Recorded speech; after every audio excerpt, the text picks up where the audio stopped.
સાથીઓ, જય ભીમ, નમો બુદ્ધાય. આજે આપણે ફરી મળી રહ્યા છીએ. આંબેડકર દર્શન યુટ્યુબ ચેનલના આગળના એપિસોડમાં આપ સૌનું હાર્દિક સ્વાગત છે. આપણે ગયા એપિસોડોમાં બાબા સાહેબ એ ધર્માંતરની જે ઘોષણા કરી એ ઘોષણાના અનુસંધાનમાં બધી વાતો કરી છે. આજે આપણે બાબા સાહેબે એક પુસ્તક લખ્યું છે. એ પુસ્તકનું નામ છે, અંગ્રેજીમાં પુસ્તક છે એનહિલેશન ઓફ ધ કાસ્ટ. એનું ગુજરાતી થાય જાતિ વિચ્છેદ. ઘણા લોકો જાતિના બીજનો વિચ્છેદ, જાતિના બીજનો નાશ, એનું ગુજરાતી હિન્દી આ રીતે કરેલું છે. પણ બાબા સાહેબનું આ એકદમ અનુપમ અથવા વિશિષ્ટ પુસ્તક, એ પુસ્તકના માટે આપણે ચર્ચા કરવાની છે. બાબા સાહેબનું નામ એટલું બધું થઈ ગયું હતું કે બાબા સાહેબના લેક્ચર રાખવા માટે ચારે બાજુ લોકો બાબા સાહેબને બોલાવતા હતા.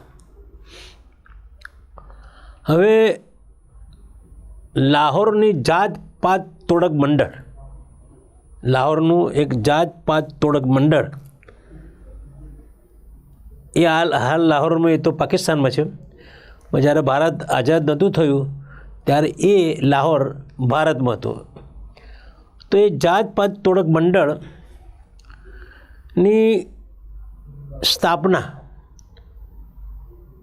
1922માં કરવામાં આવી. આ જાત પાત તોડક મંડળની સ્થાપના આર્ય સમાજના લોકોએ ભેગા થઈને આ મંડળ બનાવ્યું. આર્ય સમાજવાળા એમની જોડે સંતરામ બીએ નામના બહુ જ મહેનતુ સમાજસેવક 101 પુસ્તકો એમણે લખ્યા છે. સંતરામ બીએ એ પણ એમની સાથે હતા. એ સંતરામ બીએ અને બીજા આર્ય સમાજીવાળા ભેગા થઈને 1922માં જાત પાત તોડક મંડળ બનાવ્યું. અને આ જે મંડળ હતું એ સુધારાવાદી મંડળ હતું.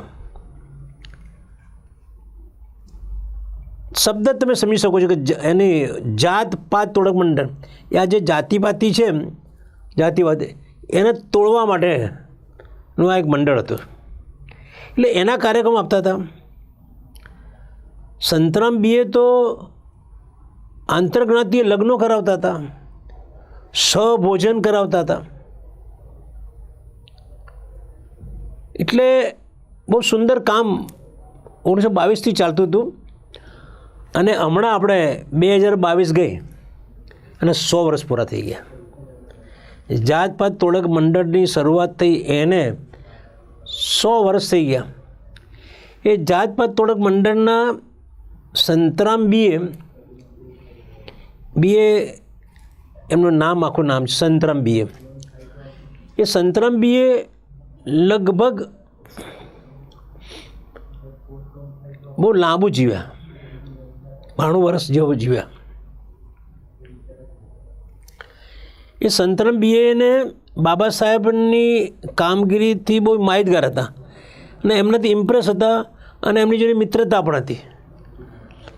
એટલે એમને એવું લાગ્યું કે બાબા સાહેબનું લેક્ચર ક્યાંક જાતપાત તોડક મંડળમાં રાખીએ. એ જાતપાત તોડક મંડળમાં દર વર્ષે વાર્ષિક અધિવેશન થતું હતું. અને એ વાર્ષિક અધિવેશન 1935માં અધિવેશન થવાનું હતું. એટલે સંતરામે બાબા સાહેબને પત્ર લખ્યો કે અમે અમારું જાતપાત તોડક મંડળ છે એમાં તમારું અધ્યક્ષીય પ્રવચન રાખવા માગીએ છીએ, તો તમે આવશો? એટલે બાબા સાહેબે થોડું ચિંતન કરીને પછી હા પાડ્યું. પહેલાં તો એમની ઈચ્છા નહોતી, પણ પછી હા પાડી. હા પાડ્યા પછી ત્યાંના છાપાઓમાં, પંજાબના છાપાઓમાં, લાહોર પંજાબના છાપાઓમાં બાબા સાહેબે જાતપાત તોડક મંડળમાં લેક્ચર આપવા આવવાના છે. તો ત્યાંના સવર્ણ લોકો, સવર્ણ હિન્દુ લોકો એ ઉશ્કેરાઈ ગયા કે આ માણસ તો હમણાં ધર્માંતર કરવા માટેના કામ, એટલે એના લેક્ચરો આપી રહ્યા છે, એને ધર્માંતર કરવાના છે. ધર્માંતર કરવાના છે ને હમણાં પણ એમને બધી જગ્યાએ કહ્યું કે હિન્દુ ધર્મમાં જન્મ્યો એ મારા હાથથી વાત નથી, હિન્દુ ધર્મ મરીશ નહીં. એમનું લેક્ચર સાંભળ રાખવું છે, હિન્દુ ધર્મના વિરોધી છે. એટલે સંતરામ બીએને ટેન્શન મૂકી દીધા લોકોએ. તો એ વખતે જે આ સંગઠનમાં હતા જાતપાત તોડક મંડળને, એમાં ઘણા લોકોએ રાજીનામા આપી દીધા.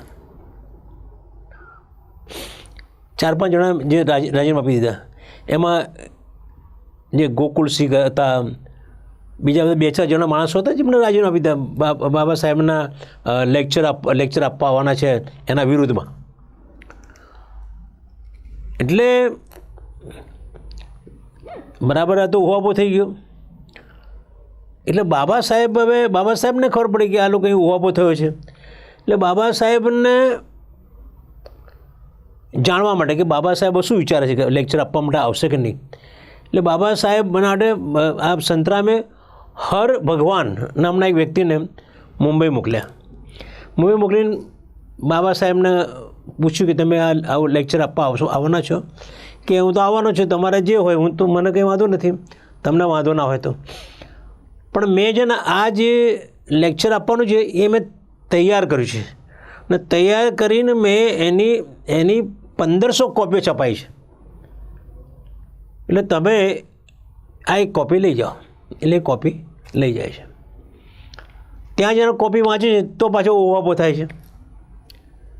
ત્યાંના લોકો, સંતરામ બીએ અને બીજા બધા લોકો હતા, એ બધા કહે છે કે તમે આ પુસ્તક, આ જે તમે તમારું અધ્યક્ષ પ્રવચન તમે બનાવ્યું છે, એની પુસ્તિકા બહાર પડી છે. એ પુસ્તિકાની અંદર એનહિલેશન કાસ્ટ, એ પુસ્તકનું નામ હતું એનહિલેશન કાસ્ટ, જાતિ વિચ્છેદ. તો એની અંદર બાબા સાહેબે તો વેદોની વિરુદ્ધમાં, ગીતાની વિરુદ્ધ બધું લખ્યું હતું. એટલે આ લોકોએ કહ્યું બાબા સાહેબને કે તમે લેક્ચર આપવા આવો તો વાંધો નથી, પણ તમે આ જે તમારા પુસ્તકની અંદર આ 2-4 વાક્યો એ તમે કાઢી નાખો. વેદોને તમે બોમ્બથી ઉડાડી નાખો, ડાયનામાઇટથી ઉડાડી નાખો, આવું બધું લખ્યું હતું. એટલે બાબા સાહેબને એમ કહ્યું અમને કે તમે આ શબ્દો કાઢી નાખો. એટલે બાબા સાહેબે કહ્યું કે આ શબ્દો શું, હું કોઈ વિરામ ચિહ્ન, અલ્પવિરામ કે પૂર્ણ વિરામ પણ કાઢવા માગતો નથી. તમારે લેક્ચર રાખવું હોય તો રાખો, હું આ જે મેં લખ્યું છે એ પ્રમાણે જ બોલવાનો છું, અને હું બોલીશ એની જવાબદારી મારી રહેશે. કંઈ પણ થશે મારી જવાબદારી રહેશે, તમારી જવાબદારી રહેતી જ નથી. મેં લખ્યું છે મારી જવાબદારી, તમે ચિંતા શા માટે કરો છો? એટલે આ લોકોએ જાતપાત તોડક મંડળે બાબા સાહેબના આવા વલણથી એ જે અધિવેશન સંમેલન, વાર્ષિક સંમેલન ભરવાનું હતું એ કેન્સલ કર્યું. પણ બાબા સાહેબે આ જે લેક્ચર હતું એની જે કોપીઓ છપાયેલી હતી 1500 કોપીઓ, પછી તો બાબા સાહેબ ગુજરાતીમાં, મરાઠીમાં, તમિલમાં, પંજાબીમાં, બધી અલગ અલગ ભાષાની અંદર આ એમનું લેક્ચર એમને છપાવડાય. અને એ લેક્ચર આજે વર્લ્ડ બેસ્ટ લેક્ચર ગણાય છે, દુનિયાનું શ્રેષ્ઠ ઘરેણું ગણાય છે. એનહિલેશન કાસ્ટ તમે વાંચો શાંતિથી, એક લીટી વાંચો, દરેક લીટીની અંદર સંદેશ છે.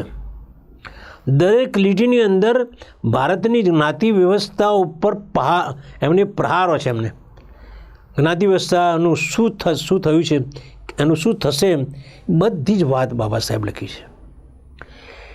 હવે જ્યારે બાબા સાહેબે આ પુસ્તકમાં કાપકૂપી કરવાનું ના પડે કે નથી અને કેન્સલ કર્યું, પણ આ જે પુસ્તકની અંદર જે કંઈ હતું એના અનુસંધાનની અંદર ગાંધીજીને ખબર પડી. એટલે ગાંધીજીએ એમના જે શેઠ હતા, વાલચંદ શેઠ, વાલચંદ હીરાચંદ, પછી જમનાદાસ બજાજ, એમને બાબા સાહેબ જોડે મોકલ્યા. આ બધા મિલિયનર પૈસા, અબજોપતિ હતા.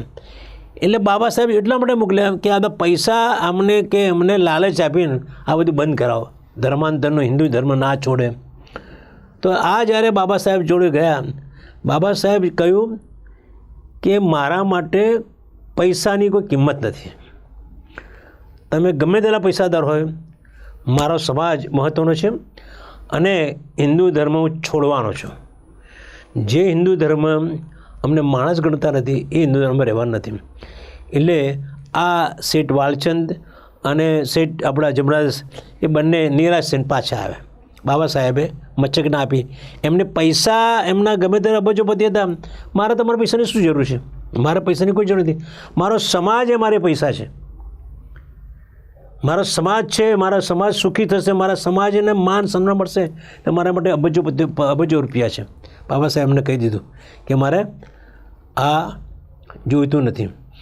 હવે તમે જુઓ કે બાબા સાહેબને આ બધા પ્રલોભન આપવાના છતાં બાબા સાહેબ જે વ્યક્તિ, આજે જે અસ્પૃશ્ય સમાજ, દલિત સમાજ, શેડ્યુલ કાસ્ટ સમાજે બાબા સાહેબ જેવી હસ્તી કે એને સમાજ માટે કેટલો ભોગ આપ્યો.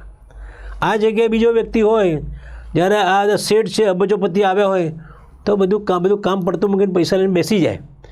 બાબા સાહેબ કે મારો સમાજ પહેલો, પછી પૈસા. મારા સમાજ એ મારી મિલકત છે, મારા સમાજ મારી મૂડી છે, મારા સમાજનું માન સન્માન મહત્ત્વનું છે, પૈસા મહત્ત્વ નથી. હવે બાબા સાહેબે જે પુસ્તક લખ્યું એનિહિલેશન ઓફ કાસ્ટ, અંગ્રેજીમાં લખ્યું. એમને બાબા સાહેબ બધા પુસ્તકો અંગ્રેજીમાં લખ્યા છે, એટલે ભાષાંતર થયા છે. એમાં ભાષાંતરમાં એમને જાતિ વિચ્છેદ ગુજરાતીમાં, જાતિ બીજનો નાશ હિન્દીમાં, આ બધા પુસ્તકો એનું ભાષાંતર થયા છે. એ પુસ્તકની અંદર, પુસ્તક લગભગ 35 થી 50 પેજનું પુસ્તક છે, પણ એની અંદર એ 35-50 પુસ્તક લાખો પુસ્તક બરાબર છે એવું પુસ્તક એમણે લખ્યું છે. ભારતની જાતિ વ્યવસ્થા ઉપર એટલા મોટા પ્રહારો કર્યા છે કે ન પૂછો વાત. એટલે એમાં શું લખ્યું છે એની સારાંશ આપણે જોઈશું. બાબા સાહેબે એનિહિલેશન કાસ્ટ, જાતિ વિચ્છેદમાં શું લખ્યું છે? બાબા સાહેબે લખ્યું છે કે આ ભારત દેશની અંદર જાતિ વ્યવસ્થા, જાત પાતના કારણે ભારતના હિન્દુઓ બરબાદ થઈ ગયા છે. ભારતની અંદર આ જાતિપાતિના કારણે બાબા સાહેબે કેમ કહ્યું કે જ્યારે ભારતની અંદર વિદેશી આક્રમણ થયા ત્યારે જાતિપાતિના કારણે આખા સમાજમાં એક વર્ગ, બ્રાહ્મણનો વર્ગ, એ ફક્ત ભણાવવાનું કામ કરે, વિધિ વિધાનનું કામ કરે. પછી બીજો વર્ગ, ક્ષત્રિય વર્ગ છે, લડવાનું કામ કરે, લડવા જાય. ત્રીજો વર્ગ વેપાર કરે અને ચોથો વર્ગ સેવા કરે. એટલે આખા સમાજને, જે ભારત દેશનો સમાજ છે એનો ચોથો ભાગ આપણે આમ ચોથો ગણીએ છીએ, પણ સંખ્યા ઓછી પણ હોઈ શકે, લડવા જવાના સંખ્યા ઓછી હોય. એટલે જ્યારે વિશ્વના લોકોનું ભારત દેશની અંદર આક્રમણ થયું, અંગ્રેજોનું આક્રમણ કે હુણ સૂણ બધાનું આક્રમણ થયું, મોગલો આવ્યા, ત્યારે એમની સામે હારી ગયા, બરબાદ થઈ ગયા. કેમ બરબાદ થઈ ગયા? કારણ કે બહુ ઓછી સંખ્યાની અંદર આ સમાજના લોકો, હિન્દુ સમાજના લોકો, ક્ષત્રિય સમાજ એ લોકો લડવા ગયા, તો એ લોકો સામેથી મોટો પ્રવાહ યુદ્ધ કરવા માટે આવતા રહે, આ લોકો હારી ગયા. એટલે જાતિપાતના કારણે જો બધો સમાજ લડવા ગયો હોત, અથવા બધા સમાજમાંથી જેને લડવું હોય એ બધા જઈ શક્યા હોત, તો આ બરબાદી ના થઈ હોત. બરબાદ થયું કે બીજું કારણ શું કે જ્યારે આ મોગલો જ્યારે કોઈ સ્ત્રીને ઉપાડીને જતા હોય અપહરણ કરીને અને ખેતરની અંદર લોકો ખેતી કરતા હોય, એ લોકો પેલી બેન બૂમો પાડતી હોય બચાવો બચાવો બચાવો, ત્યારે ખેડૂતોને બચાવવા જતા નહોતા, કારણ કે એ લોકો કહેતા અમારે બચાવવાનું આવતું જ નથી, આ કામ તો ક્ષત્રિયોનું છે. એટલે એ બધી સ્ત્રીઓને જે બળાત્કાર થયા અથવા એનું અપહરણ થયું એના માટે પણ જાતિપાતી જવાબદાર, જાતપાત જવાબદાર છે, વર્ણ વ્યવસ્થા, ચાતુર્વર્ણ વ્યવસ્થા જવાબદાર છે. એટલે બાબા સાહેબે કહ્યું કે ભાઈ આ જાતિ વ્યવસ્થાને કારણે હિન્દુઓ બરબાદ થઈ ગયા, હિન્દુઓના મંદિરો તૂટી ગયા, હિન્દુઓની બેન દીકરીઓનું અપહરણ થયું. એટલે બાબા સાહેબે આ પુસ્તકમાં લખ્યું છે, બાબા સાહેબે લખ્યું કે હિન્દુ સમાજનું આ જાતિપાત વ્યવસ્થાને કારણે યોગ્ય અને મજબૂત સંગઠન નથી બની શક્યું, અશક્ય સંગઠન બની શક્યું નથી. આખો હિન્દુ સમાજ એક જગ્યાએ ઊભો થઈ જાય. આજે મુસ્લિમ સમાજનું વાત કરો તો મુસ્લિમ સમાજ, ખ્રિસ્તી સમાજ એ એક અવાજ ઊભા થઈ જાય પોતાના સમાજ માટે. જ્યારે ભારત દેશની અંદર આ બધી વ્યવસ્થાના કારણે બ્રાહ્મણો અલગ, ક્ષત્રિયો અલગ, વૈશ્ય અલગ, શૂદ્રો અલગ, શૂદ્રોની અંદર પછી કેટલા વિભાગ, આ જાતિપાતીના કારણે અને આ ચાતુર્વર્ણ વ્યવસ્થાના કારણે હિન્દુ સમાજની અંદર સંગઠન બની શક્યું નથી. તમે જો કે આ પરિસ્થિતિમાં બાબા સાહેબે આ બધું કેમ લખ્યું છે કે આ ચાતુર્વર્ણ વ્યવસ્થાના કારણે આ દેશની પરિસ્થિતિ કેટલી ખરાબ થઈ છે. એમને એમ પણ કહ્યું કે અમુક વર્ગને જ ભણવાની વ્યવસ્થા કરાઈ, ભણવાનું બ્રાહ્મણ એ પોતે ભણે, ક્ષત્રિય અને વૈશ્યને ભણાવે, બસ શૂદ્રોને ના ભણાવે. એટલે જે વિદ્યાર્થીઓ હતા એ વિદ્યાર્થીઓ જેને ભણવું હતું એ ભણી ના શક્યા, જલીલ થયા બિચારા, ભણવા દીધા નહીં. ગામની અંદર જે એક વર્ગ આખાને ભણવા દીધો નહીં. શાના કારણે? જાતિ વ્યવસ્થાને કારણે, ચાતુર્વર્ણ વ્યવસ્થાને કારણે ભણવા દીધા નહીં. પછી એક જે હતો જે બીજાના શસ્ત્ર ચલાવતા, એ ચલાવવાના જે બીજા ખાલી એક વર્ગ જ ક્ષત્રિય શસ્ત્ર ચલાવે, બાકીના વર્ગ ચલાવી દીધા. એટલે બાકીનો વર્ગ નપુંસક બની ગયો, લડાઈ કરવાની એમને કાયર બની ગયા, નપુંસક બની ગયા. એટલે બાબા સાહેબ કે ચાતુર્વર્ણ વ્યવસ્થાના કારણે આ બધી પરિસ્થિતિ ઊભી થઈ છે. બાબા સાહેબે એમ કહ્યું કે આ લોકો એમ કહે છે કે અમે આ ચાતુર્વર્ણ વ્યવસ્થાને કારણે શ્રમનું વિભાજન કર્યું છે. બાબા સાહેબ કે શ્રમનું વિભાજન નહીં કર્યું, તમે શ્રમિકોનું વિભાજન કર્યું છે, શ્રમિકોનું વિભાજન કર્યું છે. જે શ્રમ કરે છે એ શ્રમ એટલે ધારો કે બ્રાહ્મણ શ્રમ કરે છે તો એ શ્રમનું વિભાજન નહીં, શ્રમિક બ્રાહ્મણ જુદા થઈ ગયા, ક્ષત્રિય શ્રમ કરે છે ક્ષત્રિયો અલગ થઈ ગયા, વૈશ્ય વેપાર કરે છે એ અલગ થઈ ગયા. શ્રમનું વિભાજન નથી, શ્રમિકોનું વિભાજન થઈ ગયું. આ એટલે બાબા સાહેબ કે ભાઈ તમે આ જે વર્ણ વ્યવસ્થા ઊભી કરી, ચાતુર્વર્ણ વ્યવસ્થા, આ ચાતુર્વર્ણ વ્યવસ્થા વર્ષોથી છે, આદિ નથી. મનુ મહારાજે ચાતુર્વર્ણ વ્યવસ્થા ઊભી કરી નથી. મનુ મહારાજે ચાતુર્વર્ણ વ્યવસ્થાની અંદર કાયદા બનાવ્યા છે, સંવિધાન બનાવ્યું છે. એમણે ચાતુર્વર્ણ વ્યવસ્થાની અંદર સંવિધાન બનાવ્યું છે. ચાતુર્વર્ણ વ્યવસ્થા પહેલાંથી હતી અને મનુની એટલી તાકાત પણ નથી કે વર્ણ વ્યવસ્થા ઊભી કરે. એમણે એના કાયદા બનાવ્યા. એટલે કાયદા બનાવ્યા તો એ કાયદાની અંદર કે શા માટે આ જાતિ વ્યવસ્થા ઊભી કરી. એટલે એ લોકોને કહેવું છે કે એક સમાજવાળા બીજા સમાજની જોડે લગ્ન કરે તો લોહી અશુદ્ધ થઈ જાય. એટલે બાબા સાહેબે કહ્યું કે ભારત દેશની અંદર એક પણ વ્યક્તિ એવો નથી કે એમાં લોહીની શુદ્ધતા હોય, પરદેશી લોહી ના હોય. ભારતના બધી જ પ્રજાની અંદર પરદેશી લોહી ભરેલું છે.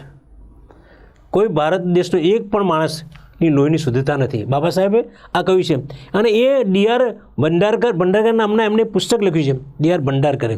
એમણે લખ્યું છે કે ભારત દેશની અંદર લોહીની શુદ્ધતાવાળો એક પણ વ્યક્તિ નથી કે બધામાં ભેળસેળ થયેલી છે અને બધાની અંદર અશુદ્ધ થયેલું છે. એટલે એ જ્યારે લોકો ચાતુર્વર્ણ વ્યવસ્થા જ્યારે ઊભી કરી ત્યારે આ વાત કરીને લોકોને ભરમાવવાની કોશિશ કરી છે. એટલે તમે જુઓ કે આના કારણે શું થઈ ગયું કે જે લોકો વર્ણ વ્યવસ્થા માને છે અને પોતે ટોપ પર છે એ અભિમાની બની ગયા, પછી એ લોકો સ્વાર્થી બની ગયા, પછી વિકૃતમાં બની ગયા, અને એના કારણે શું થયું કે જે નીચેનો સમાજ છે, જે અસ્પૃશ્ય સમાજ છે, એ સમાજની જોડે એવા વ્યવહાર કરવા માંડે, એમની પર અપમાન કરવા માંડે, એમની પર અત્યાચાર કરવા માંડે. કારણ કે આ લોકો બેકી ગયા, શુદ્ધ લોહીવાળા છીએ, અમારી જ તાકાત છે બ્રાહ્મણ ક્ષત્રિય વૈશ્યની, અને આ લોકોને ગુલામ બનાવી દીધા. એટલે બાબા કહે ભાઈ આ પરિસ્થિતિના કારણે બન્યું એવું કે આર્થિક કાર્યક્ષમતા પણ એ થઈ ગઈ, બગડી ગઈ. કારણ કે એક વર્ગ ખાલી મજૂરી કર્યા કરે કાયમ માટે, અને બાકીનો વર્ગ તાગડી ન કરે. બ્રાહ્મણે કશું છે કંઈ મજૂરી નહીં કરવાની, ખેતરમાં નહીં જવાનું, ખેડી નહીં કરવાની, જમીન કોઈ મજૂરી કરવાની નહીં, ક્ષત્રિય કંઈ મજૂરી કરવાની નહીં, લડવા સિવાય બીજું કંઈ કામ નહીં કરવાનું, પછી વેપાર સિવાય કામ નહીં, બાકીનું બધું કામ સેવાનું, રોડ ખોદવો હોય કે ગટર નાખવી, મકાન બનાવવા હોય, સુથારી કામ, લોહારી કામ, જે પણ કરવું, આ બધા આજે શુદ્ર હતા એ શુદ્રો અતિ શુદ્રોને બધું કામ કરતા હતા. એટલે શું થયું કે તમે આર્થિક કાર્યક્ષમતા ખોળંબે પડી ગઈ. આખો એક વર્ગ, ત્રીજા ભાગનો વર્ગ તો આ કામ કરતો નહોતો. એટલે બાબા સાહેબ કે વર્ણ વ્યવસ્થા, ચાતુર્વર્ણ વ્યવસ્થાથી કાર્યક્ષમતા સર્જી શકાય નહીં, કાર્યક્ષમતા વધારી શક્યા નહીં આના કારણે. એટલે અને બાબા સાહેબનું કહેવું છે કે સામાજિક રીતે પણ આપણે એના ભાગલા થઈ ગયા. સમાજ એ તૂટી ગયો. અને પછી આ લોકો જે લોકો હતા એમને સમાજની ચિંતા જ નથી, સમાજના કલ્યાણની, સમાજના હિતની. એમણે બ્રાહ્મણોએ ખાલી એમ કે અમારા બ્રાહ્મણોનું કામ કરવાનું છે. એટલે આખા સમાજ માટેની એમની લાગણી, એમના પ્રત્યેની કરુણા, એમના પ્રત્યેની એમના દુઃખની અંદર તમને દર્દ થાય એવું રહ્યું જ નહીં. બ્રાહ્મણો એમના પૂરતા જ રહ્યા, એટલે એમના પ્રત્યે લાગણી રહી, બાકીના સમાજ માટે રહી નહીં. ક્ષત્રિયોને એમના સમાજ માટે જ રહી, વૈશ્યના સમાજ માટે રહી. શુદ્રો બિચારા કે જે મજૂરી કરે છે એમના પ્રત્યે એમની કોઈ લાગણી રહી નહીં. એટલે તમે જો કે વર્ણ વ્યવસ્થાથી આ બધી પરિસ્થિતિ સર્જાય. ચાતુર્વર્ણ વ્યવસ્થા, બાબા સાહેબ કે ભારત દેશમાં જે ચાતુર્વર્ણ વ્યવસ્થા ઊભી થઈ એના કારણે આ બધું સર્જાયું. ઇવન એમને નિષ્ઠા પણ ખલાસ થઈ ગઈ, મર્યાદિત થઈ નિષ્ઠા, સમાજ પ્રત્યે નિષ્ઠા ખલાસ થઈ ગઈ. અને જે લોકો મજૂરી કરે છે એમને પણ એ લોકો મજૂરી કરતા હોય તો એને હિન્દુ સમાજ માટેની પણ નિષ્ઠા એ પણ એમની ખલાસ થઈ ગઈ. કારણ કે એમની જો આભડસેટ રાખવામાં આવે, એમનું અપમાન કરવામાં આવે, એમને અત્યાચાર કરવામાં આવે, એમની બેન દીકરીઓને નગ્ન કરીને ફેરવવામાં આવે, તો આવી કરવામાં આવે એટલે એમની પણ નિષ્ઠા ઓછી થઈ જાય. તો બાબા સાહેબ કે આ બધું ચાતુર્વર્ણ વ્યવસ્થાને કારણે થયું. બાબા સાહેબ કે આ ચાતુર્વર્ણ વ્યવસ્થાના જે દાખલા છે એ દાખલા તમે જો તમને ખબર પડે કે એ દાખલા કેવા છે કે તમે ગુજરાતમાં કાવીઠા નામનું ગામ છે, અમદાવાદથી દક્ષિણ દિશામાં આવેલું કાવીઠા નામનું ગામ છે. આ પરિસ્થિતિ કેટલી કે આ લોકો સમાજ પર કેટલો અત્યાચાર કરતા હતા, અસ્પૃશ્ય સમાજ પર.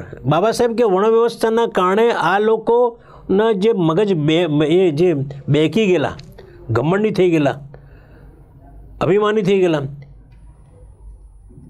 એ બીજા લોકોને માણસ ગણતા નહોતા. તો કાવીઠાની અંદર કાવીઠાના છોકરાઓને સ્કૂલમાં દાખલ કરવા માટે એમના મા બાપ આ સવર્ણ લોકો પાસે ગયા અને કહ્યું કે અમારા છોકરાને અમારા ભણાવવા છે, તમે સ્કૂલમાં એડમિશન આપીએ. તો એ લોકોએ ના પાડ્યું કે ના તમારા છોકરાને ભણાવીને શું કરવું છે, મજૂરી જ કરવાની છે ને. એટલે કાવીઠાના એ લોકો જે હતા દલિત સમાજના, અસ્પૃશ્ય સમાજના લોકો ભાઈ અમારા છોકરાને એમને ભણવું તો પડે જ ને, ભણે તો કંઈક વાંચી શકે, કંઈ ગણતરી કરી શકે, એટલે એમને એમના વિરુદ્ધમાં સ્કૂલમાં દાખલ કર્યા પ્રાથમિક શાળામાં. એના બીજા દિવસે સવર્ણ સમાજના લોકોએ એમની પર અત્યાચાર ગુજાર્યો. એમના ઘરમાં તોડફોડ કરી, એમને સખત માર્યા, એમને ભાગી જવું પડ્યું.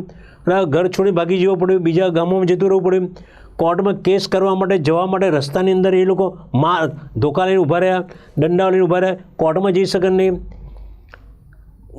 વિચાર કરો કે આ કાવીઠાના લોકો જે દલિત સમાજના દલિત સમાજના અસ્પૃશ્ય સમાજના લોકો, એની પર આ સવર્ણ લોકોએ ત્રાસ ગુજાર્યો. કેમ ભાઈ? તમે માણસ છો, માણસ નહીં, તમે ભણી શકો તે ભણી ના શકે? કેવી પરિસ્થિતિ આ દેશની અંદર હિન્દુ સમાજની અંદર જે ચાતુર્વર્ણ વ્યવસ્થા છે, એ ચાતુર્વર્ણ વ્યવસ્થાની અંદર એક સમાજને કેવી તમે પરતંત્ર રાખ્યો છે, કેટલો ગુલામ બનાવી રાખ્યો છે, એમને આગળ વધવા દેવા માગતા નથી. જાણું નામનું ગામ છે આ બાજુ ઉત્તર દિશાની અંદર, અમદાવાદના પૂર્વ દિશાની અંદર. એ જાણું નામનું ગામ છે. અહીંથી અમદાવાદમાં 143 જણની બસ પણ જાય છે. ત્યાંની અસ્પૃશ્ય સમાજની બહેનોને એવું લાગ્યું કે આ માટલા લઈને દરરોજ જઈએ અને માટલા ફૂટી જાય છે, પેલા એટલે માટીના માટલા, તો આપણે હવે તાંબા પિત્તળના વાસણ લઈને કૂવે પાણી ભરવા જઈએ.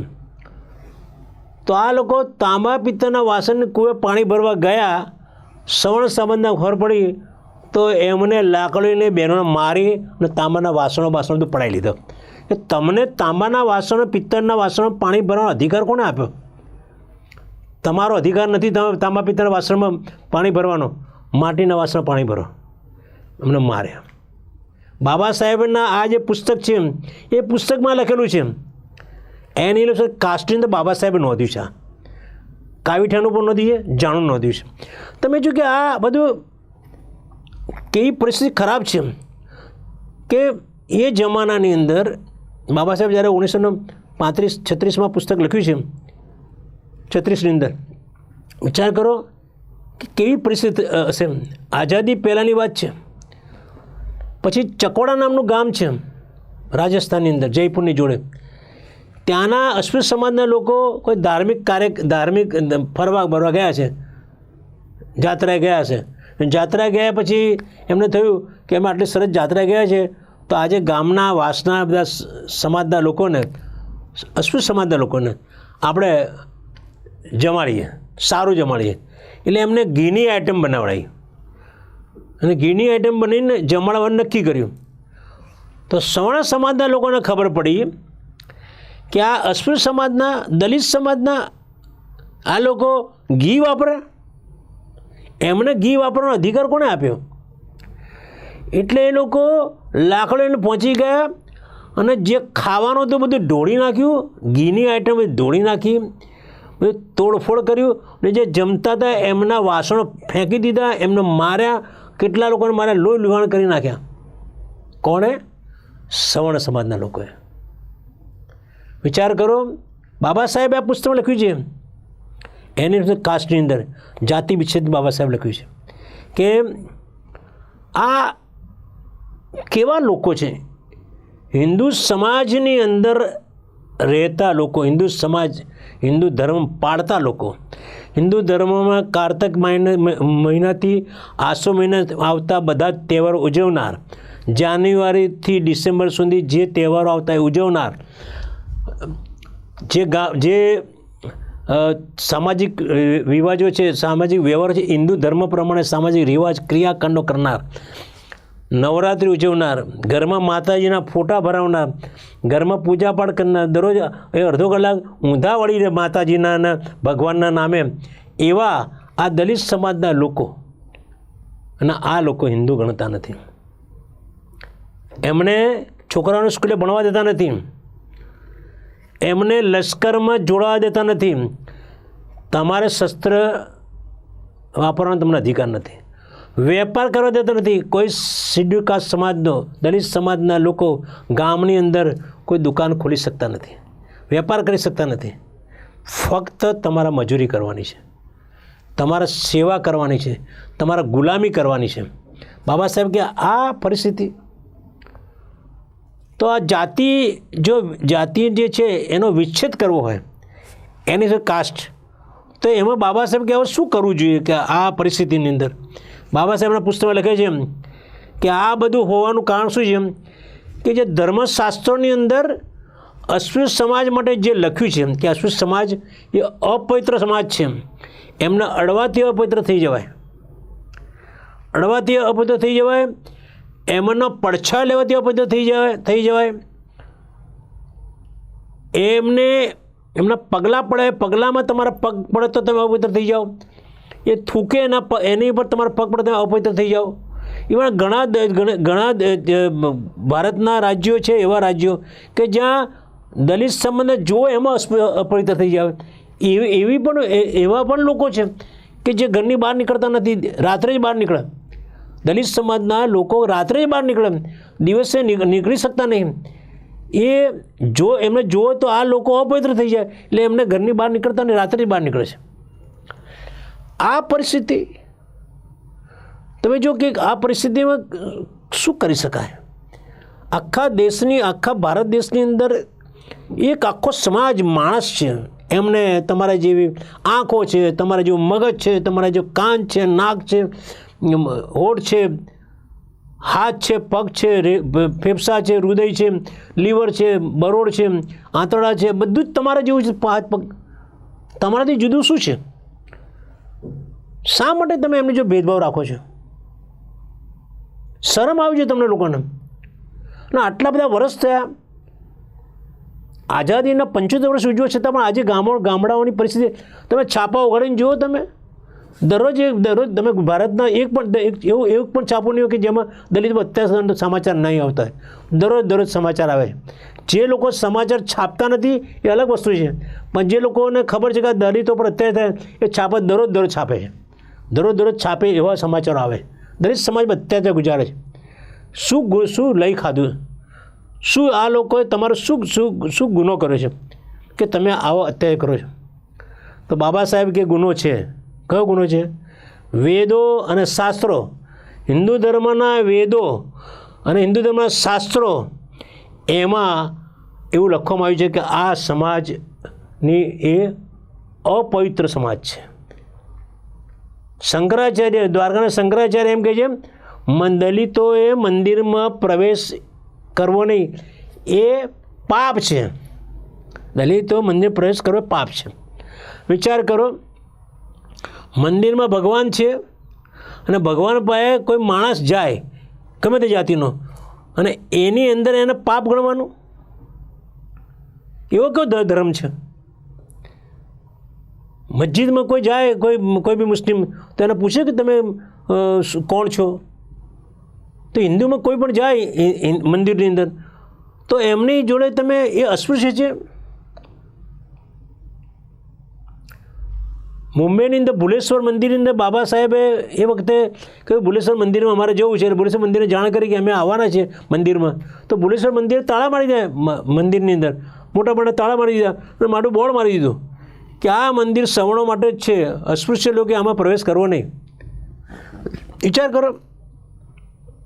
એટલે બાબા સાહેબ કે આ ધર્મના શાસ્ત્રો, વેદો અને શાસ્ત્રો જવાબદાર છે. એ શાસ્ત્રોને ડાયનેમાઇટથી ઉડાડી દેવા જોઈએ. બાબા સાહેબ પુસ્તકમાં લખ્યું છે કે આ શાસ્ત્રો વેદોને ડાયનેમાઇટથી ઉડાડી દેવા જોઈએ. વિચાર કરો, બાબા સાહેબ કેટલા કાયા થયા છે, કેટલી બધી એમને કેટલી દર્દ થયું છે. આવું કોઈ બોલી શકે ધર્મ પુસ્તકો માટે? યોગ્ય લાગે આપણને? પણ ના, માણસ અકળાઈ જાય, માણસ કાયો થઈ જાય, માણસ એમ થઈ જાય કે એને જીવવા જેવું રહ્યું નથી. સમાજ આખો પીડિત થઈ ગયો છે. સમાજની ગામોની અંદર એમના મકાનો સારા નથી, એમની પાસે જમીન નથી, એમને પાસે ઉદ્યોગ નથી, એમને ભણવા દેતા નથી, બરાબર? મજૂરી કરે, ચિત્રે હાલ કપડાં પહેરેલા હોય, બરાબર? છોકરાઓ નાગા પૂગા ફરતા હોય, બીમાર હોય, અને સમાજ મદદ ના કરે. સમાજ બીજો સમાજ નહીં, હિન્દુ સમાજના માણસો હિન્દુ સમાજ મદદ કરવી જોઈએ. મુસ્લિમ સમાજ પાસે તમે જાઓ તો મુસ્લિમ સમાજને મદદ કરવાનો છે. હિન્દુ સમાજવાળાને, અસ્પૃશ્ય સમાજવાળા હિન્દુ સમાજ મુસ્લિમો પાસે જાય તો મુસલમાન એમ કહે ને કે તમે અમારા ધર્મના ક્યાં છો, અમે તમારામાં ના પડીએ. ક્રિશ્ચિયન સમાજ જાઓ કે તમે અમારા ધર્મને ક્યાં છો, તમારા ધર્મવાળા પાસે જાઓ ને. અને એ ધર્મવાળા, પોતાના ધર્મવાળા એમને અસ્પૃશ્ય માને છે, એમની જોડે ભેદભાવ રાખે છે, અત્યાચાર કરે છે, બળાત્કાર કરે છે. આ પરિસ્થિતિમાં બાબા સાહેબ એટલે કહ્યું કે તર્ક અને નૈતિકતાને તે તમે જ્યારે તપાસો, જ્યારે શાસ્ત્રો સ્મૃતિઓ એ તપાસવાના, એમાં તર્ક ના હોય, એમાં નૈતિકતા ના હોય, જે ધર્મ પુસ્તકોને, એવા શાસ્ત્રો અને સ્મૃતિઓને ખતમ કરી નાખો અને સળગાવી નાખો. બાબા સાહેબ આટલા બીજું પણ કહ્યું કે જે શાસ્ત્રો, જે સ્મૃતિઓ તર્કબદ્ધ નથી, નૈતિકતાનો એમાં આધાર નથી, એ ધર્મ પુસ્તકો, એ સ્મૃતિઓને, શાસ્ત્રોને તમારે ખતમ કરી નાખવી જોઈએ, સળગાવી દેવી જોઈએ. મનુસ્મૃતિ બાબા સાહેબ કેમ સળગાવી? મનુ મહારાજે વર્ણ વ્યવસ્થા ઊભી નથી કરી, મનુ મહારાજે વર્ણ વ્યવસ્થાના કાયદા બનાવ્યા છે. બાબા સાહેબ કે કાયદા, અત્યારે સંવિધાન બાબા સાહેબ બનાવ્યું છે. મનુ મહારાજે સંવિધાન બનાવ્યું, હિન્દુ ધર્મનું સંવિધાન બનાવ્યું, એ બાબા સાહેબ બાળી નાખ્યું. બાબા સાહેબ એવું કહ્યું કે સ્મૃતિઓ બાળી નાખો, શાસ્ત્રો બાળી નાખો, ડાયનામાઇટથી ઉડાડી દો. જે ધર્મવાળા તમને પોતાના ગણતા નથી એવા શાસ્ત્રો તમારે, અને એ શાસ્ત્રોના કારણે તમારી પર આ બધા અત્યાચાર છે. અને હજુ સુધી આ દેશની અંદર વકીલાત કરતી હિન્દુત્વવાદી સંસ્થાઓ આટલા 75 વર્ષ થયા પછી એમની આંખો ઉઘડતી નથી.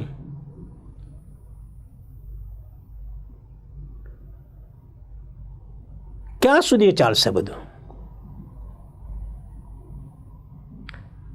બાબા સાહેબ કે આ શાસ્ત્રોની ગુલામી છોડી દો, શાસ્ત્રોની ગુલામી છોડી દો, એમાંથી બહાર આવી જાઓ.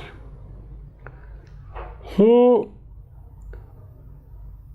હિન્દુ ધર્મ જન્મ્યો, મારા હાથની વાત નથી, પણ હિન્દુ ધર્મ મરીશ નહીં. એ બાબા સાહેબે આ વાત કરી. બાબા સાહેબે વાત કેમ કરી? બાબા સાહેબે આ બધું જોયું, બરાબર, અને એના પરથી બાબા સાહેબે કહ્યું કે આ શાસ્ત્રો ડાયનામાઇટથી ઉડાડી દો, આ શાસ્ત્રો સળગાવી નાખો. જે શાસ્ત્રો તમને ચાતુર્વર્ણ વ્યવસ્થા છે ને, એ એક પાખંડ છે, માનવતાને શર્મમાં મૂકે એવો પાખંડ છે ચાતુર્વર્ણ વ્યવસ્થા. અને આ વેદોની અંદર, વેદોના જમાનામાંથી ચાતુર્વર્ણ વ્યવસ્થા છે. પુરુષ સૂક્તની અંદર આ બધી વ્યવસ્થા કરી છે. બ્રહ્માના મોંમાંથી પેદા થાય. કોઈ પણ પુરુષ કે સ્ત્રી કે ગમે તે બાળક માના પેટમાંથી, એટલે યોનિમાંથી પેદા થાય. અને આ બ્રાહ્મણો છે એ બ્રહ્માના મોંમાંથી પેદા થાય. કેવું લાગે કે ચમત્કાર અથવા અજુકતું લાગે કે મોંમાંથી શું પેદા થાય? ક્ષત્રિયો બાવડામાં પેદા થાય, વૈશ્યો જાંગમાં પેદા થાય, અને શૂદ્રો પગમાં પેદા થાય.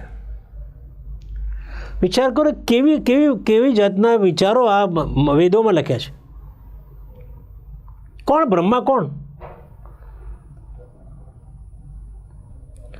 જે બ્રહ્મા હિન્દુ ધર્મમાં હોય એ બ્રહ્મા આવી રીતે લોકોને પેદા કરવાની વાત લખી હોય, સમાજ કેવી રીતે ટકી શકશે?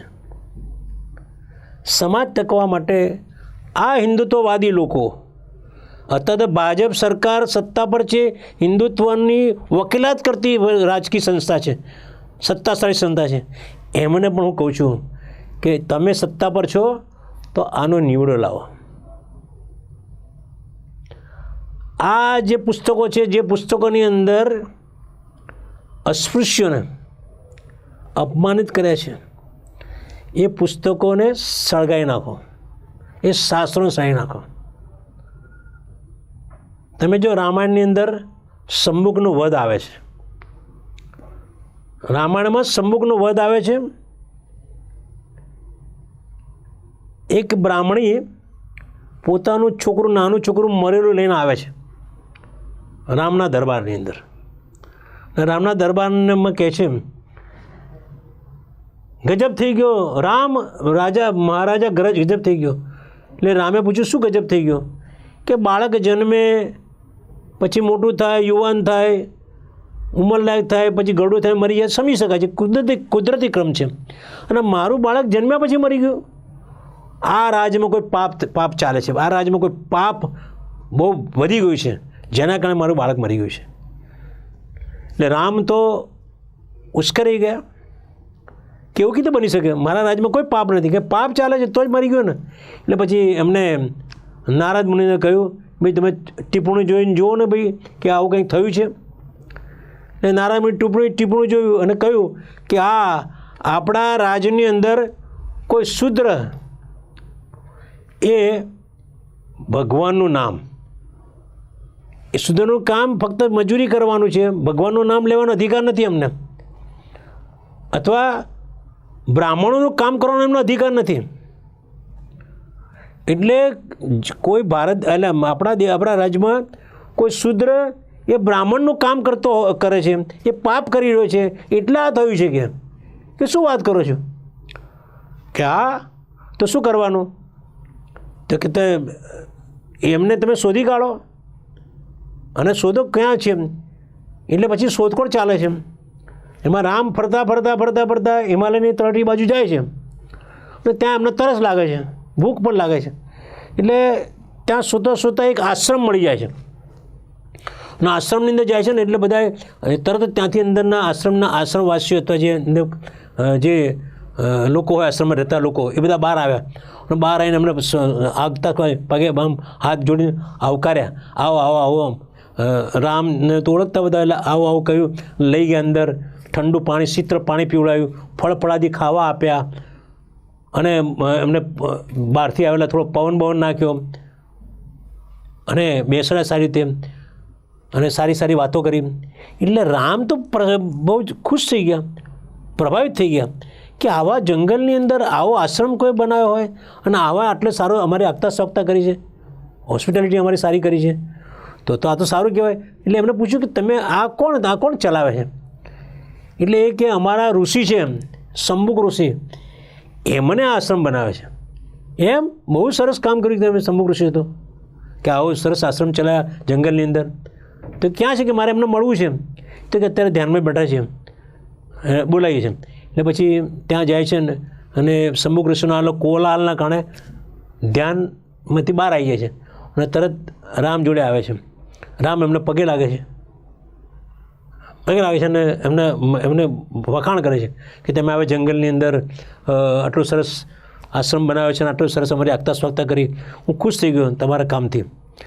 બરાબર. એટલે પછી આપણા ત્યાં જે ટેવ હોય છે ને, કે બસમાં બેઠા હોય કોઈ આપણી જોડે, થોડો સમય ત્યારે પૂછે તમે કઈ નાતના? ભાઈ મારી જોડે અત્યારે બસની અંદર તારા છોકરા છોકરી પરણાવવાના છે, નાત પૂછવાના પણ નાત પૂછે. આપણે ત્યાં નાત પૂછવાની તમે કેવા, એ એક ટેવ પડી ગઈ છે, ટેવની કુટેવ પડી ગઈ છે. એટલે રામને પણ કુટેવ હતી. રામે કહ્યું કે આટલું સરસ ચલાવો છો તો તમારું કુળ કયું છે? એટલે શંભુક ઋષિ કે હું શૂદ્ર કુળમાંથી આવું છું. રામ કે તમે શૂદ્ર કુળમાંથી આવો છો, અને આ બ્રાહ્મણનું ધર્મનું કામ તમે કરો છો, આ લોકોને ભણાવો છો, આ બધું કરો છો, શિક્ષણ આપો છો, તમારું કામ નથી. એટલે શંભુક ઋષિ પછી એમની જે વાદ વિવાદ થાય છે, વાદ વિવાદમાં બહુ લાંબી વાદ વિવાદ ચાલે છે. એટલે રામ ઉશ્કેરાઈ જાય છે કે તું એક શૂદ્ર થઈને મારી સામે દલીલ કરે છે, તમે કરતા હતા અને પગે લાગ્યા, અને હવે એમ કે તું શૂદ્ર થઈને મારી જીબાજોડી કરે છે, દલીલ કરે છે. એમ કહીને પછી એમની તલવાર કાઢીને શંભુકની ધરતી મસ્તક દૂર કરી નાખે છે. અહીં ધરતી મસ્તક દૂર થાય છે, ત્યાં પેલું છોકરું જીવતું થઈ જાય છે.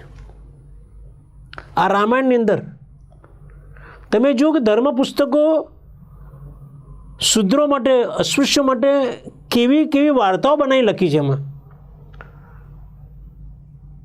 કેવી રીતે જીવા દેશની અંદર. મેં તો મારા મેગેઝિનમાં લખ્યું છે કે અસ્પૃશ્ય લોકોએ હિન્દુ ધર્મ છોડી દેવો છે.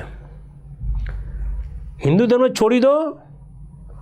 તમે હિન્દુ ધર્મ ના છોડો તો મિલિટન્ટ બની જાઓ. અત્યાચાર થાય તો એને ખતમ કરી નાખો. જે માણસ તમારે અત્યાચાર કરે, સરકાર કાયદા કાનૂન કંઈ ચાલતું નથી. સરકારની પોલીસ અને સરકારનું ન્યાયતંત્ર એ પ્રેજ્યુડાઇઝ છે, દલિતો માટે કોઈ એમને લાગણી નથી. બાબા સાહેબના પુસ્તકોમાં લખ્યું છે. એમના લગભગ 40 વોલ્યુમ 2-4 વોલ્યુમમાં બાબા સાહેબ લખ્યું કે ન્યાયતંત્ર અને પોલીસ તંત્ર દલિતો માટે પ્રેજ્યુડિસ પૂર્વગ્રહ રાખે છે. એમની જાતિ એમને યાદ આવે છે. પોલીસો એમની જે જાતિમાંથી આવ્યા છે એ જાતિ યાદ આવવાના શેડ્યુલ કાસ્ટના લોકોને મદદ કરતા નથી. ન્યાયાધીશો પણ એ જાતનું કરે છે. બધા ન્યાયાધીશો એવા નહીં હોય, પણ મોટાભાગના ન્યાયાધીશો દલિતો પર પૂર્વગ્રહ રાખે છે. એટલે મેં કીધું કે તમે આ ભારત દેશની અંદર હિન્દુ ધર્મ છોડી દો, ને તમારે હિન્દુ ધર્મ ના છોડાવતો હોય તો મિલિટન્ટ બની જાઓ. તમારી પર અત્યાચાર કરે તો ચલાવી લેશો નહીં. સરકાર તમને મદદ કરતી ના હોય, પોલીસ મદદ કરતી ના હોય, ન્યાયતંત્ર મદદ ના કરતું હોય, સરકાર તમારી સામે જોતું નહીં, દરરોજ અત્યાચાર થાય ને કોઈ એક્શન લેવાતા નથી. પાના ભરીને આવે છે, રૂવાડા ખડે થઈ જાય છે. નાની દીકરીઓ બળાત્કાર કરવામાં આવે છે. એક સાથે સામૂહિક બળાત્કાર કરવામાં આવે છે. ગામોના એમના જમીનો જે પાળેલી જમીનો આ સવર્ણ લોકોને જમીનો આપતા નથી. ખેતી કરવા દેતા નથી, મજૂરી કરવા દેતા નથી. કુમેરની અંદર 42 દલિતોને સળગાવી નાખ્યા. જો તમે અહીં જેતલપુરની અંદર સકરાને એની સરપંચની ઓફિસમાં, પંચાયતની ઓફિસની અંદર જ બાળી નાખવામાં આવ્યો. જેતલપુરની અંદર નજીકના આપણે દક્ષિણ અહીંયાથી આગળ જઈએ આપણે બારેજી તરફ. શું પરિસ્થિતિ છે? એટલે મેં કહ્યું તમે હિન્દુ ધર્મ છોડીને ધર્માંતર કરો. ધર્માંતર ના કરવું હોય તો મિલિટન્ટ બનો. અને મિલિટન્ટ બનવું ના હોય તો આજે બંગાળનો અખાત છે ખંભાતની બાજુમાં, એમાં બધા જઈને સામૂહિક આપઘાત કરો. હારાકીરી જાપાની શબ્દ છે. હારાકીરી એટલે સામૂહિક આપઘાત. દલિતો હારાકીરી કરો. તમારા જીવન કોઈ અધિકાર નથી તમને.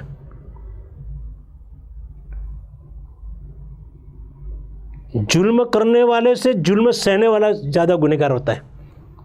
આ મને લાગે છે કે બધા ધર્મ પુસ્તકોમાં મને લાગે છે કુરાનની અંદર આવું વાક્ય છે. એવું લોકો કહેતા હતા કે जुल्म करने वाले से जुल्म सहने वाला ज़्यादा गुनहगार होता है. તમે जुल्म સહન કેમ કરો છો? તમે માણસ છો, તમને બીજા માણસ જેવો તમને બધા અધિકાર મળવા જોઈએ. ક્યાં સુધી આવું મોહ લઈને ફરશો તમે? ક્યાં સુધી બાપડા થઈને જીવશો? લડાયક બનવું પડશે, અધિકારો માગવા પડશે. દલિત સમાજના છોકરાઓને, બાળકોને સારી સ્કૂલોમાં ભણી શકતા નથી. પૈસા નથી, સારી સ્કૂલમાં ભણી શકતા નથી.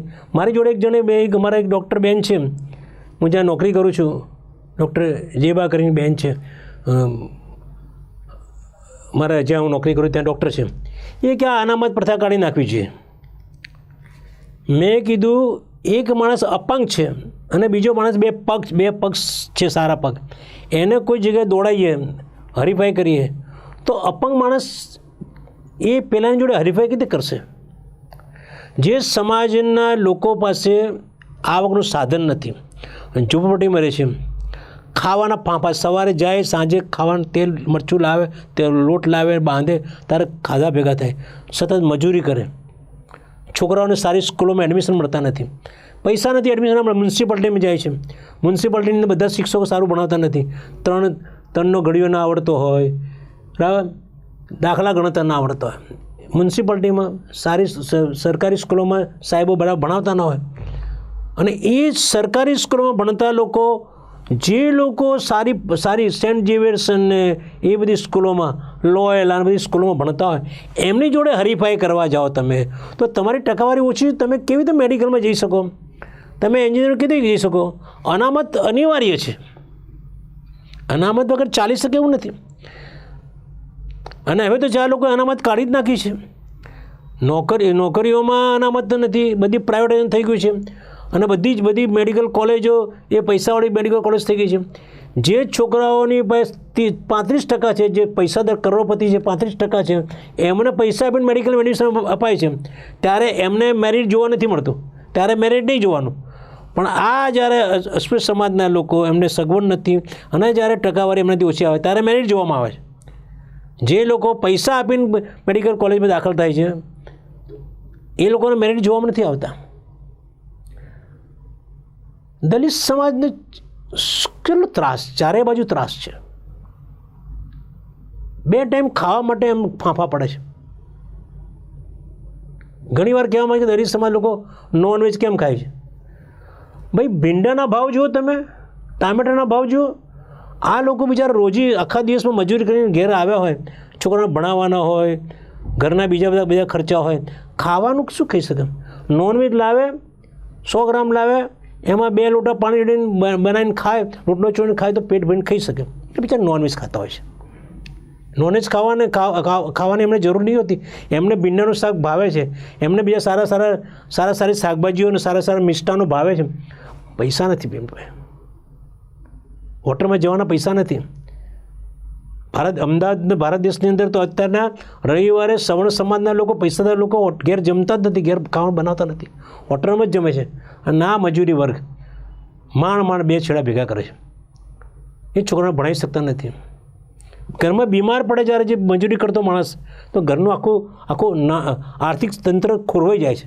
જે મજૂરી કરે છે એ મજૂરી લારી લઈને જતો હોય, બૂટ પોલિશ કરતો હોય, રોડ ખોદતો હોય, ગટર સાફ કરતો હોય, જાજરા સાફ કરતો હોય, રોડ વાળતો હોય.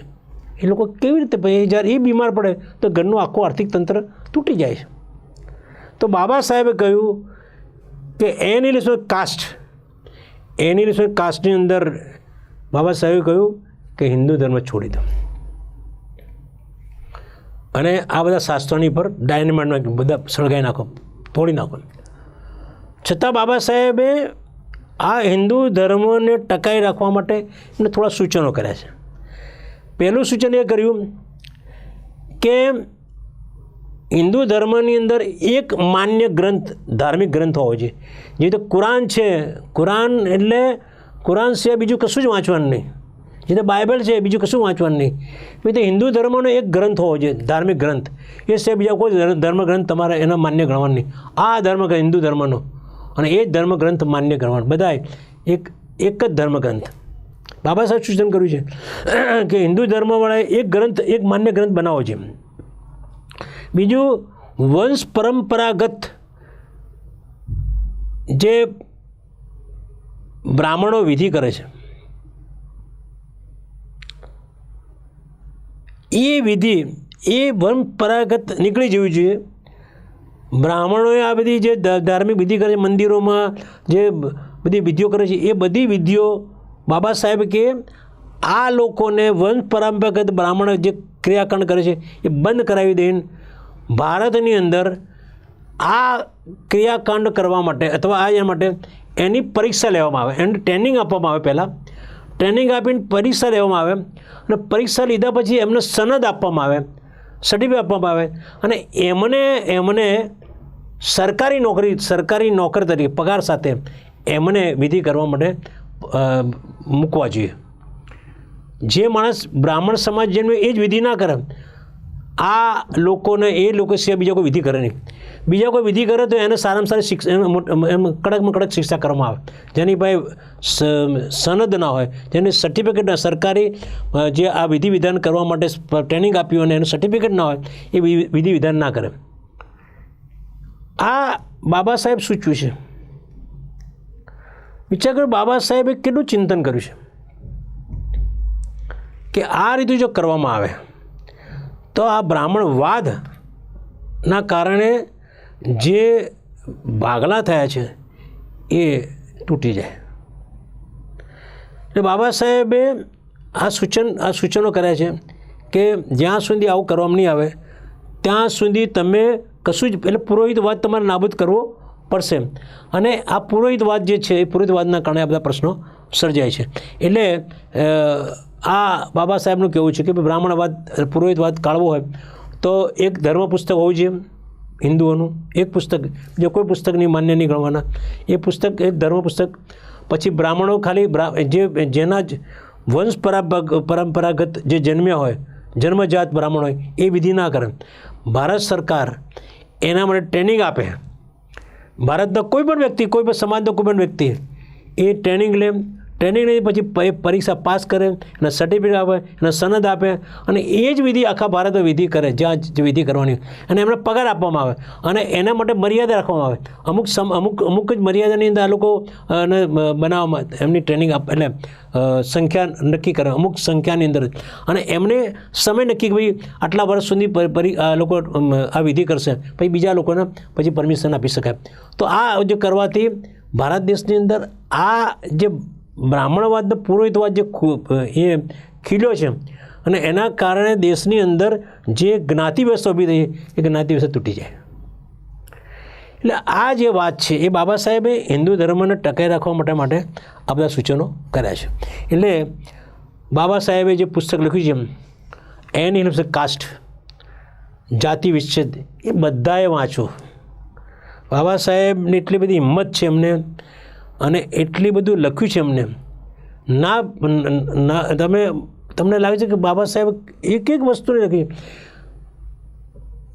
તમે પેશવાના દરબારની, પેશવાના જમાનાની અંદર બાબા સાહેબ વાત લખી છે કે જ્યારે પેશવા મરાઠાઓ નીકળે એમને ત્યારે અસ્પૃશ્ય વ્યક્તિ એ લોકો સામેથી આવતા હોય તો સાઈડમાં ઊભા રહે, એમનો પડછાયો ના પડે એમની ઉપર અડી ના જવાય એ રીતે ઊભા રહે, અને પછી એમના પગલાં ના પડે એટલા માટે પાછળ સાવણો બાંધે. અસ્પૃશ્ય લોકોની પાસે સાવણો બાંધે, એટલે ચાલે ત્યારે એમના પગલાં ભૂસાઈ જાય. એટલે એની ઉપર સવર્ણ સમાજના લોકોનો પગ પડે તો અપવિત્ર ના થઈ જાય. પછી એ લોકો થૂકવાનું હોય તો આગળ કુલડી બાંધે, ગળાની આગળ કુલડી બાંધે, અને કુલડીમાં થૂકે. જો નીચે થૂકે ને એની ઉપર કોઈ સવર્ણ સમાજનો પગ પડી ગયો તો અપવિત્ર થઈ જાય. એટલે એ અપવિત્ર ના થઈ જાય એટલા માટે કુલડી બાંધવાની. પછી આ લોકો દૂરથી આવતા હોય તો ઓળખાય કેવી રીતે? તો તમારે કાળો દોરો બાંધવાનો, અહીં બાંધો કંઈ બાંધો, એટલે કાળો દોરો બાંધવાનો, અને કાળો દોરો બાંધવા ખબર પડી જાય કે પેલો અસ્પૃશ્ય આવે છે, એટલે દૂર ખસી જાય. અને આ લોકો પછી એવું કે તમારે બપોરે જ બહાર નીકળવાનું, એટલે બપોરે સૂર્ય માથા પર હોય એટલે એનો પડછો જ એના પગમાં જ પડે, એટલે એ કોઈના એના પડછાથી એ કોઈ અભડાય નહીં. જો સવારે નીકળે તો એનો પડછાયો લાંબો થાય, કોઈની બહાર પડછાવા પડે અભડાઈ જાય. સાંજે નીકળે તો એનો પડછાયો લાંબો થાય, બીજા કોઈ સવર્ણ સમય પડે તો અભડાઈ જાય. એટલે એવું અભડાઈ જાય નહીં એટલા માટે આ લોકોએ પેશવાના દરબારમાં એ જમાનામાં, એટલે આ બધા આ વેદોને બધા મનુસ્મૃતિ સ્મૃતિઓ શાસ્ત્રોને બધું આ નક્કી કર્યું છે કે આ લોકો અસ્પૃશ્ય સમાજને તમારે કેવી પરિસ્થિતિ. તમે જો તમે ખાલી જે માણસ બુદ્ધિજીવી માણસ છે, રેસ્ટર માણસ છે, વૈજ્ઞાનિક અભિગમ ધરાવે છે, કોઈ તર્ક જે લાગણીશીલ છે એને ખબર પડે કે આવું ચાલતું હતું. આજે પણ આખા ભારતના બધા જ ગામડાઓમાં આ સ્થિતિ છે, અસ્પૃશ્યની સ્થિતિ. એમના ઘર જો એ પર સવર્ણનો ત્રાસ જો તમે કોઈ બોલી શકે નહીં. સવર્ણના દલિત સમાજની દીકરીઓ, બેન દીકરીઓ સલામત નથી. દાદાગીરી કરીને સત્તા એમની છે, અત્યારે સત્તાવાળા લોકો છે, રાજ્ય સરકારની સત્તા છે, કેન્દ્ર સરકારની સત્તા છે. પોલીસો પણ એમને ધરપકડ કરે નહીં. પોલીસો પણ એ સમાજના છે, એમના સમાજના છે, સરકાર એમના સમાજની, ન્યાયતંત્ર પણ એ બધા બેઠેલા છે. બિચારા એમની જો કોઈ છોકરી રૂપાળી હોય તો કેટલી બધી એને કેટલો ત્રાસ છે. ઘરમાંથી બહાર નીકળે કે સવારમાં બહુ થાય. ભણવા કેવી જાય? ભણવા જાય તો એમને એની ઉપર અત્યાચાર થાય, એની ઉપર જુલમ થાય. બિચારી છોકરીઓ ભણવા ના જાય. કેવી સ્થિતિ છે? સ્ત્રીઓ આ ભારત દેશની અંદર આ સવર્ણ સમાજની સ્ત્રીઓ પણ આ આભડસેટને સપોર્ટ કરે છે. બાબા સાહેબે હિન્દુ કોડ બિલ લાવીને હિન્દુ સમાજની બહેનો માટે કેટલું બધું કામ કર્યું છે, પણ આ હિન્દુ સમાજની સવર્ણ સમાજની સ્ત્રી તરીકે બીજી સ્ત્રી જે અસ્પૃશ્ય સમાજની છે એની પર અત્યાચાર અન્યાય થાય તો એમને ફિલિંગ થતી નથી, લાગણી થતી નથી. એમને એમ થાય કે આ તો અસ્પૃશ્ય સમાજના છે, દલિતો છે, એમાં અમારે શું? તમે સ્ત્રી છો, પેલી સ્ત્રી છે, એ તમને લાગણી થવી છે. તમારું હૃદય બળવું જોઈએ, તમારું ગળું ભરાઈ જવું જોઈએ, આંખમાં આંસુ આવી જાય. ત્યાંની પર હવે આ મારા જેવી સ્ત્રી છે એની પર અત્યાચાર થાય છે. આ જ સ્થિતિ બાબા સાહેબે આ જે પુસ્તક છે એની કાસ્ટ, જાતિ વિચ્છેદ, એ પુસ્તક બધાએ વાંચવું જોઈએ. જાત પાત તોડક મંડળના લોકો બાબા સાહેબના આ પુસ્તકને વાંચીને એમનું અધિવેશન બંધ કરાવ્યું, અધિવેશન કેન્સલ કરી દીધું. વિચાર કરો, લાહોરની અંદર, અત્યારે પાકિસ્તાનમાં છે, જાત પાત તોડક મંડળ. પણ આર્ય સમાજવાળાએ આ સંસ્થા બનાવી, આર્ય સમાજવાળાએ. અને આર્ય સમાજના લોકો આવા વિચારના છે. દયાનંદ સરસ્વતી આવું વિચારેલું. ડૂબી મરો. આર્ય સમાજવાળા કે તમે ડૂબી મરો. જો તમે પણ જો આવું આભડસર રાખતા હોય, અસ્પૃશ્યતા રાખતા હોય તો તમારે જીવવાનો અધિકાર નથી. દયાનંદ સરસ્વતી આવું નહોતા વિચારતા. એ તો હિન્દુ ધર્મનો વિકાસ થવા માટે આર્ય સમાજ બનાવ્યો. તમે આર્યો છો એ માટે એક થાય, સમાજ એક થાય માટેની કોશિશ કરી. જ્યારે તમે લોકો સમાજને વિભાજિત કરી રહ્યા છો. તો બાબા સાહેબની એ બધી વાતો છે. અને મને લાગે છે કે મારી આ વાત એ છે બાબા સાહેબનો આક્રોશ અને મારો પણ આક્રોશ એ તમને જોવા મળ્યો છે. માફ કરજો મને કે જે લોકોને આ જે મારી વાતો છે એનાથી જેને કોઈને મન દુઃખ થયું હોય તો અમને માફ કરે, પણ અમે એમને માફ કરવા નહીં માગતા. કારણ કે અમે હવે આ દેશની અંદર અમે કોઈ બીજા ગ્રહમાંથી આવ્યા હોય, અજાણ્યા ગ્રહમાંથી, તો વિદેશના લોકો બહારથી બીજા દેશમાંથી અહીંયા આવીને અમે અહીંયા નિર્વાસિત રહેતા હોય. રોહિંગ્યા મુસ્લિમો સારી રીતે રહેતા હશે. બાંગ્લાદેશને ભારત પાકિસ્તાન યુદ્ધ 1971ની અંદર બાંગ્લાદેશ અહીંયા આવ્યા, એ અત્યારે સારી રીતે રહેતા હશે. મુસ્લિમો સારી રીતે રહેતા હશે. જ્યારે આ હિન્દુ હોવા છતાંય હિન્દુઓ એની પર અત્યાચાર, અનહદ અત્યાચાર, બેરહમ અત્યાચાર ગુજારે છે. શું કરવું? આ દુઃખ કોને જઈને કહેવાનું? હિન્દુ ધર્મના લોકો જ ના સ્વીકારતા મુસ્લિમ સમાજ કે ક્રિશ્ચિયન સમાજ જોડે જઈને શું કરવાનું? શરમ આવે એમની જોડે કે ભાઈ હમણાં આવું થાય છે. એવું સારું લાગે? બરાબર. RSS હિન્દુઓનું સંગઠન 1925માં બનાવ્યું છે, 2025 આવી ગઈ. એ લોકો આ સામાજિક જે સુધારા કરવાના છે એ સુધારા કરતા નથી. અને પછી RSSની અંદર આવા દલિત સમાજના લોકો જ કામ કરતા હોય છે. ત્યારે આ દુઃખ જઈને કોને કહેવું? ત્યાં એ પૂછડી પટપટાવે હતા ને લોકોને, એમને પોતાને કોઈ લાભ લેવા હોય, સામાજિક લાભ લેવા હોય, રાજકીય લાભ લેવા હોય, વાલા થવું હોય, એટલે એમાં જોડાઈ ગયા છે. અને જોડે જઈને ત્યાં જઈને ભાઈ આમ આંગળી આમ બધા પાણી બેઠા હોય.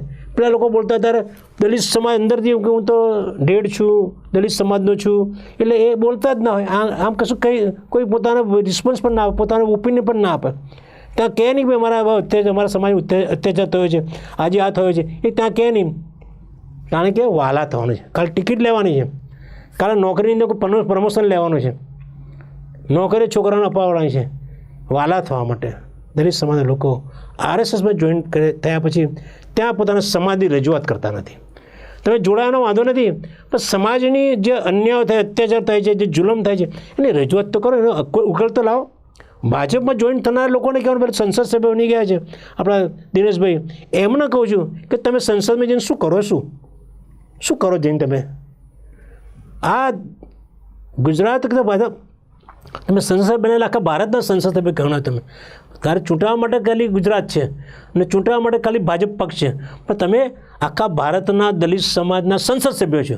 એટલે આખા ભારતમાં જ્યાં અત્યાચાર ત્યાં તમારે અવાજ ઉઠાવવો જોઈએ સંસદ સભ્ય તરીકે.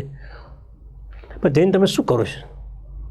તમે તો પેલા ભાજપના લોકો ટિકિટ આપી એટલે તમે તો ગોળ થઈ જતા અને એમની જે તમારે પૂંછડી પટપટાતા આવશો કે ભાઈ આ લોકો તમને ટિકિટ આપી છે, હમણાં તો અમે હવે 2 પાંદડે થઈ જઈશું, કાલે સાયકલ લઈને જતા, હવે સ્કૂટર લઈને હવે કાર લઈને જાઓ, કાલે પ્લેનમાં ફરશો તમે. પણ સમાજનું શું? જે સમાજ બાબા સાહેબ અનામત આપી એ અનામત સીટ પર તમે ચૂંટણી ગયા છો, તમારી ફરજ છે કે આ સમાજ દલિત સમાજના જે એમને જે સમસ્યાઓ છે એ સમસ્યા હલ કરવાની છે. અત્યારે 10% આર્થિક રીતે લોકોને અનામત આપી દીધી, તો 7% તો એનો ભરતી કરતા જ નહીં, 10% પહેલી ભરતી કરે છે. તો આ અવાજ કોણ ઉઠાવશે? સંસદ સભ્યો એ દલિત સમાજના રિપ્રેઝેન્ટેટિવ છે.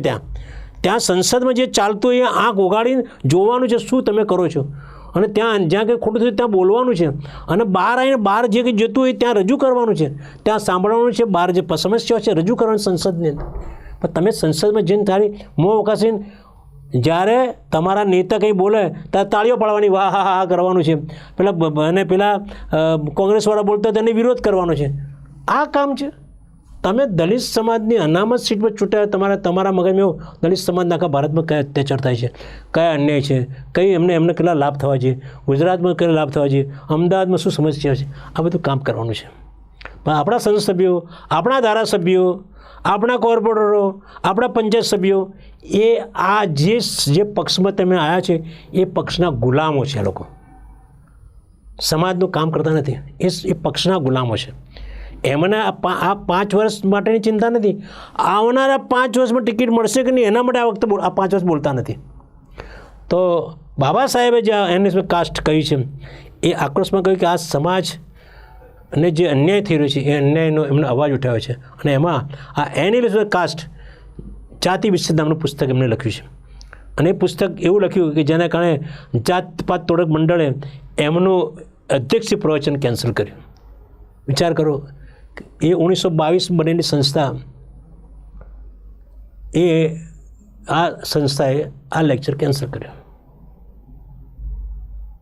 આશા રાખું મારી વાત તમારા દિલોથી મને પહોંચી હશે. મારું દિલ દલિત સમાજ માટે છે, મારું સમગ્ર અસ્તિત્વ દલિત સમાજ માટે છે. અને દલિત સમાજનો જે અત્યાચાર થાય છે, જે એમને અન્યાય થાય છે, એના માટે મારું જીવ બળે છે. એટલા માટે અમારો આક્રોશ છે. આ ચેનલ તમે અત્યારે જોતા હો તો લાઈક કરજો, સબસ્ક્રાઈબ કરજો, શેર કરજો.